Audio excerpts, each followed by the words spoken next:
선한 아버지가 되시는 하나님, 새날을 열어주심에 감사를 드립니다. 새벽을 깨어 하나님 앞에 겸손한 마음으로 나아오게 하심에 감사를 드립니다.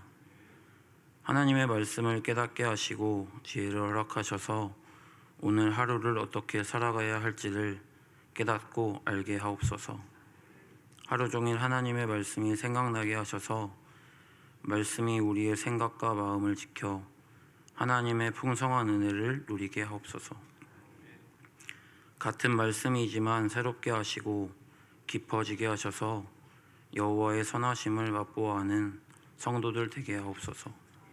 매일매일 간증이 넘치는 삶으로 인도하시는 사랑이 많으신 예수님의 이름으로 기도드립니다. 오늘 우리에게 주시는 하나님의 말씀은 마가복음 13장 14절부터 27절 말씀입니다. 마가복음 13장 14절부터 27절 말씀 저와 교대로 교독하시겠습니다. 멸망에 가증한 것이 서지 못할 곳에 선 것을 보거든 읽는 자는 깨달을진저 그때에 유대에 있는 자들은 산으로 도망할지어다.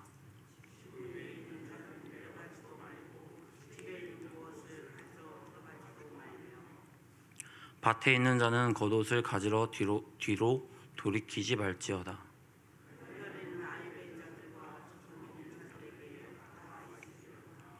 이 일이 겨울에 일어나지 않도록 기도하라.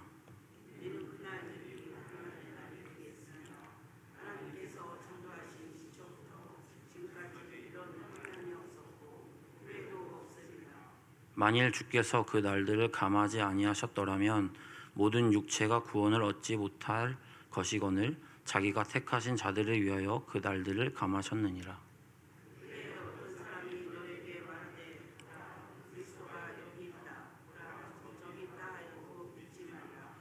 거짓 그리스도들과 거짓 선지자들이 일어나서 이적과 기사를 행하여 할 수만 있으면 택하신 자들을 미혹하려 하리라.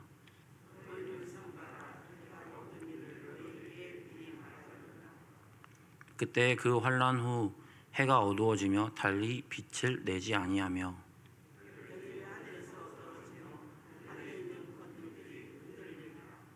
그때 인자가 구름을 타고 큰 권능과 영광으로 오는 것을 사람들이 보리라.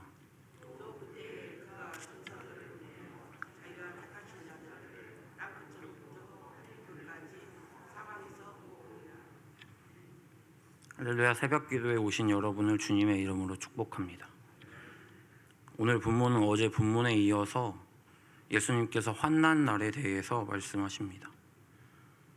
13절까지 어제의 본문까지는 예수님께서 고난이 와도 환난의 때에 꿋꿋이 견디라고 말씀하시는데 오늘 말씀 14절부터는 분위기가 약간 달라집니다. 14절 같이 읽겠습니다. 시작. 멸망에 가증한 것이 서지 못할 곳에 선 것을 보거든 읽는 자는 깨달을진저 그때 유대에 있는 자들은 산으로 도망할지어다. 예수님께서 주전 2세기경에 안티오쿠스가 성전을 허물고 그곳에 제우스 신상을 세우고 돼지를 제물로 바쳤던 것을 기억하시며 말씀하시는 것입니다. 멸망에 가증한 것이란 우상이나 하나님께서 부정하다고 말씀하셨던 것을 의미합니다. 그런 것들이 성전에 서 있다는 것은 성전이 허물어지고 예루살렘의 멸망을 의미합니다. 이 당시 사람들은 그 전쟁에서 이기고 지는 것이 신들의 전쟁이라고 생각하였고 전쟁에서 승리하였을 때 우리의 신이 상대쪽 신을 이겼다라고 생각했습니다. 그런데 이스라엘은 하나님을 섬기는 나라였죠. 그리고 하나님의 말씀을 법으로 하는 나라였고 그런 이스라엘에 하나님께서 계시다고 믿는 성전이 파괴된다는 것은 이스라엘의 멸망을 뜻하는 것입니다. 그리고 하나님께서 우리 하나님께서 저들의 신에 졌다라는 것을 의미합니다. 예수님께서는 주후 70년경에 있을 로마 군대가 예루살렘을 점령하는 그때를 예언하시는 것입니다. 그때의 환란의 때에 유대에 있는 자들은 산으로 도망을 가라고 말씀하십니다. 예루살렘 자체가 해발 800m에 달하는 고지대에 있었는데 예수님께서 유대에 있는 자들은 산으로 도망을 가라고 말씀하셨던 것은 예루살렘 주변으로 도망을 가지 말고 먼 쪽 높은 산이 있었던 곳으로 도망하라고 말씀하시는 것입니다. 유대 역사가 요세푸스에 의하면 주후 66년경에 로마 군대가 예루살렘을 공략하기 시작하였을 때 이 말씀을 기억한 유대인들이 높은 산이 있는 곳으로 도망하여 위기를 면했다라고 기록합니다. 13절까지는 꿋꿋하게 견디라고 말씀하셨지만 14절부터 환란의 신호가 오면 도망갈 것을 말씀하십니다. 15절, 16절 같이 읽겠습니다. 지붕 위에 있는 자는 내려가지도 말고 집에 있는 무엇을 가지러 들어가지도 말며 밭에 있는 자는 겉옷을 가지러 뒤로 돌이키지 말지어다. 환란의 때가 오면 뒤도 돌아보지 말고 아무것도 챙기지 말고 도망가야 한다는 것을 말씀하십니다. 예루살렘의 멸망의 때가 오면 얼마나 위급할 것인지, 그 상황이 심각한 것인지를 예수님께서 말씀하고 계신 것입니다. 17절 말씀입니다. 시작. 그날에는 아이 뵌 자들과 젖먹이는 자들에게 화가 있으리로다. 환란의 때에 아무것도 챙기지 말고 뒤도 돌아보지 말고 도망하라고 말씀하셨습니다. 그런데 아이들까지 챙겨야 하는 부모들에게는 피난의 어려움이 있을 것이라고 예수님께서 말씀하십니다. 요세푸스의 글에서 보면 그 예루살렘 포위에 대한 끔찍한 이야기를 하는데요. 굶주림에 지친 사람들이 자기 자신을 잡아먹고 더러운 음식 찌꺼기와 약간의 정치적 이득을 위해 서로 싸우고 침입한 로마 군대 손에 죽은 유대인보다 같은 유대인 손에 죽은 유대인이 더 많았던 끔찍한 상황이었습니다. 예수님은 택하신 자들이 그런 일들을 당하지 않고 도망가기를 바라셨습니다. 18절. 이 일이 겨울에 일어나지 않도록 기도하라. 팔레스타인의 겨울은 우기로 비가 많이 옵니다. 지금처럼 길이 잘 되어 있지도 않고 비가 많이 오면 이동하는 것에, 피난하는 것에 어려움이 있었습니다. 그래서 예수님께서는 사랑하는 자들이, 믿는 자들이 잘 도망하여 끔찍한 일을 당하지 않도록 도망가기 쉬운 계절에 이런 일들이 일어날 수 있게 해달라고 간구하라는 것입니다. 저는 이 말씀을 읽으면서 약간의 야속한 마음이 들었는데요. 그것은 하나님께 고난을 당하지 않도록 간구하라고 말씀하실 수 있는데 왜 고난은 피하지 않고 고난이 닥쳤을 때 피난이 쉽게 겨울에 그 일이 일어날 수 있게 기도하라고 하셨던 것일까, 이런 생각이 들었습니다. 때로는 우리는 환난을 당하지 않기를 간구합니다. 저도 그렇게 많이 기도했던 것 같습니다. 그런데 하나님께서는 때로 우리에게 고난을 주십니다. 그런 고난을 통해서 하나님의 마음을 깨닫고 알게 해주십니다. 그럴 때 우리는 고난을 당하지 않기를 간구하기보다 고난에 잘 견디고 버틸 수 있게 해달라고, 하나님의 뜻을 헤아릴 수 있게 해달라고 기도해야 합니다. 예수님을 만나도 고난이 있습니다. 믿지 않는 사람들은 왜 하나님을 믿느냐고 묻습니다. 그들이 생각할 때 종교를 갖는 것은 자신들의 삶을 행복하게 하기 위한 수단이기 때문에 종교를 믿습니다. 그런데 종교를 가져도 고난이 있다는 것을 들었을 때 믿지 않는 사람들은 왜 종교를 갖느냐고 묻습니다. 하나님을 깊게 경험해도 고난은 있습니다. 오히려 마지막 때에는 하나님을 믿는 것이 더 고난일 수 있습니다. 어느 정도 섞여 사는 것이 고난을 당하지 않을 수 있습니다. 하지만 하나님과 함께할 때 어려움 가운데 고난을 이기게 하시고 견디게 하시는 은혜가 있습니다. 예수님께서는 세상과 다른 평안과 만족을 우리에게 주셨습니다. 고난 가운데 있지만 예수님과 함께하면 그 평안과 만족을 누리고 경험할 수 있습니다. 고난의 때에, 환난의 때에 견디게 하시고 때론 피할 길도 주십니다. 세상 사람들이 알지 못하는 은혜가 우리 가운데 있습니다. 19절 말씀입니다. 이는 그 날들이 환난의 날이 되겠음이라. 하나님께서 창조하신 시초부터 지금까지 이런 환난이 없었고 후회도 없으리라. 이스라엘의 역사를 살펴보면 굉장히 많은 환난이 있었습니다. 그런데 예수님께서는 예언하시는 그때는 이전의 환난과는 비교할 수 없다고 말씀하십니다. 20절 말씀입니다. 만일 주께서 그 날들을 감하지 아니하셨더라면 모든 육체가 구원을 얻지 못할 것이거늘 자기가 택하신 자들을 위하여 그 날들을 감하셨느니라. 만일 하나님께서 그 환난의 날들을 감하지 아니하셨더라면 구원을 받을 사람이 없었을 거라고 말씀하십니다. 그만큼 큰 환난이었고 기간이 길었더라면 어느 누구도 살아남을 수 없었을 거라고 말씀하십니다. 하나님께서 그래도 자기가 택하신 자들을 위하여 그 날들을 감하셨다고 기록합니다. 21절부터 23절 말씀입니다. 그때 어떤 사람이 너희에게 말하되 보라 그리스도가 여기 있다 보라 저기 있다 하여도 믿지 말라. 거짓 그리스도들과 거짓 선지자들이 일어나서 이적과 기사를 행하여 할 수만 있으면 택하신 자들을 미혹하려 하리라. 너희는 삼가라 내가 모든 일을 너희에게 미리 말하였노라. 그런 환난의 때에 거짓된 사람들이 많이 일어나 택하신 자들을 미혹할 것을 말씀하십니다. 예수님 당시에도 굉장히 많은 이단들이 생겨나 많은 택하신 자들을 미혹했습니다. 지금도 한국에만 자칭 재림예수라고 하는 사람들이 20명에서 30명이 있습니다.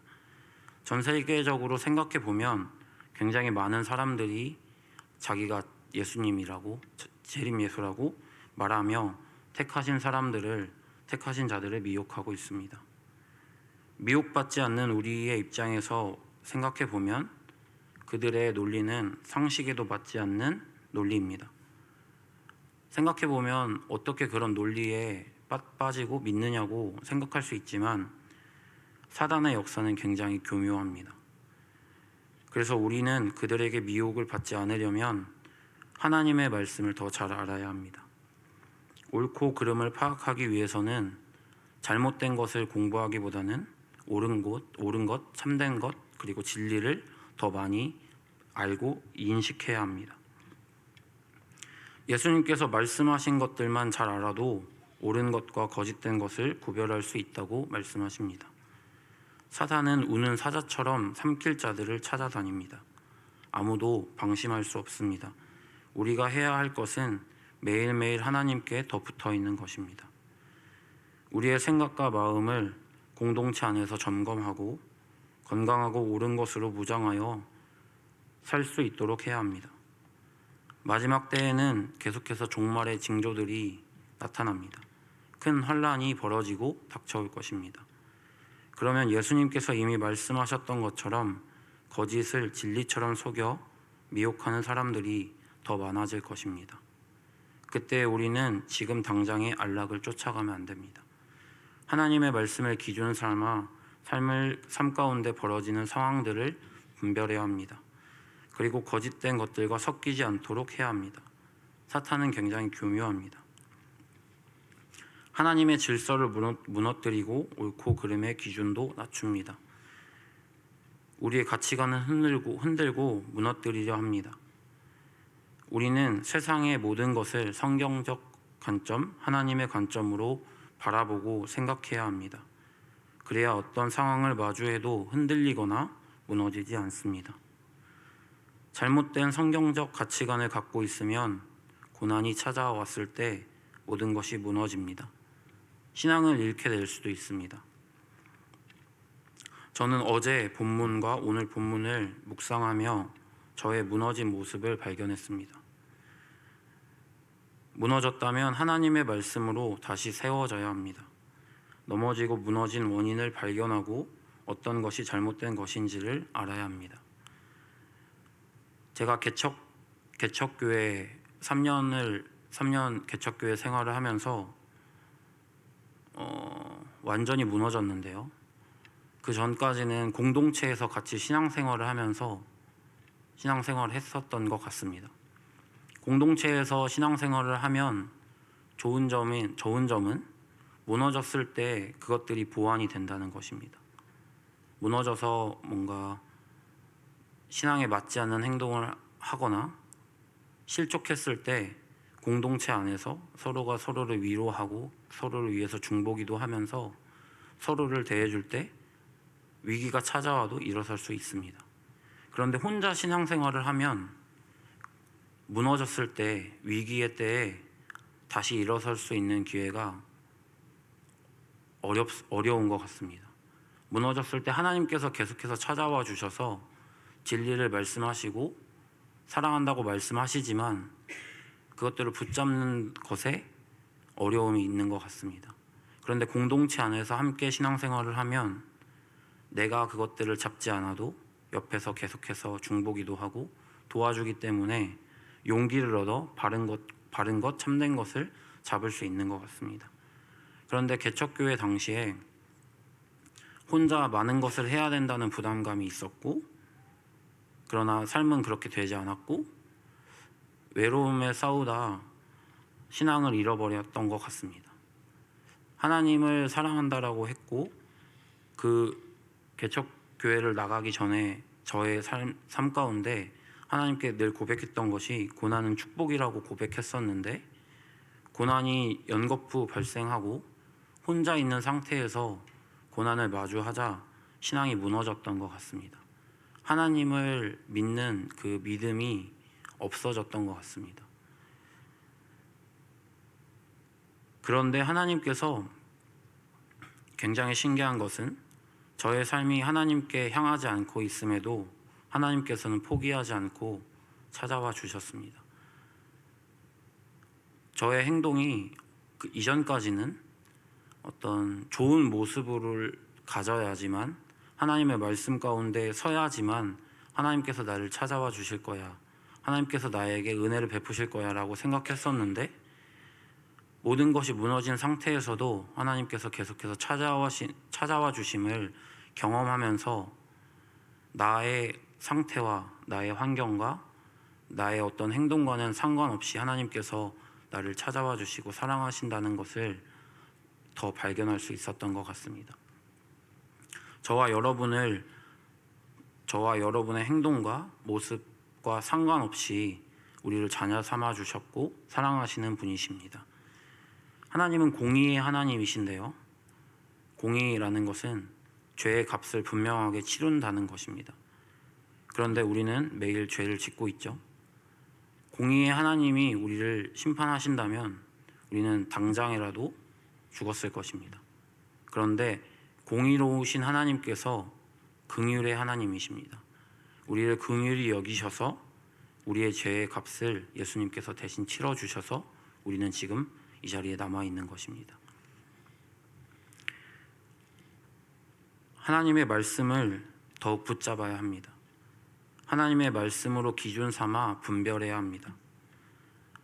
포로기한 이후에 이스라엘 백성들의 삶 가운데 많은 변화들이 있었습니다. 이스라엘 백성들이 가나안 땅에 들어갈 때에 이방인들과의 결혼을 금지했습니다. 그 이유는 이방인들과 결혼을 하게 되면 이방 신들과 섞여 살기 때문입니다.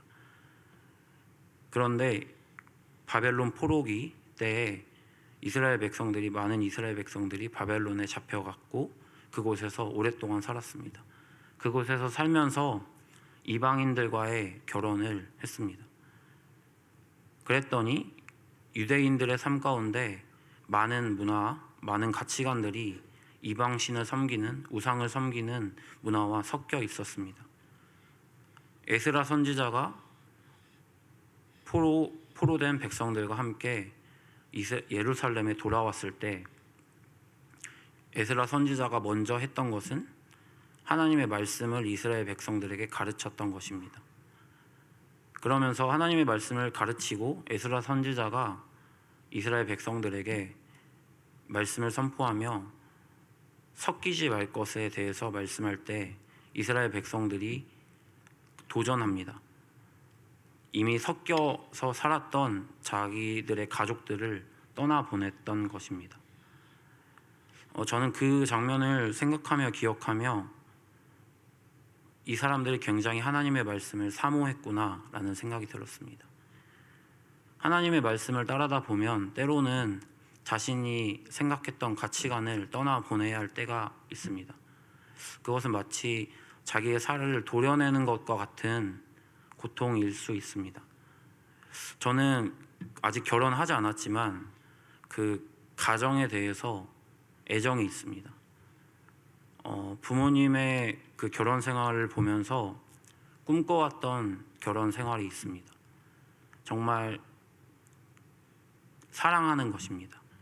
가정 안에서 남편이 아내를, 아내가 남편을, 그리고 자녀들이 부모님을, 부모가 자녀를 정말 사랑하는 것을 꿈꿔왔습니다. 그런데 만약 하나님께서 성경에 기록된 것처럼 부모를 부정해야 된다면 어떻게 해야 될까?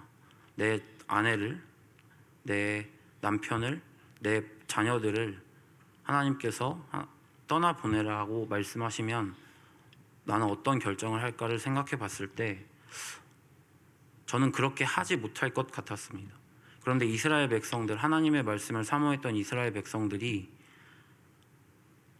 그동안 자기들과 수십 년 동안 살았던 가족들을 떠나보내는 것을 보면서 하나님의 말씀을 그만큼 사랑해야 하는구나를 발견했습니다.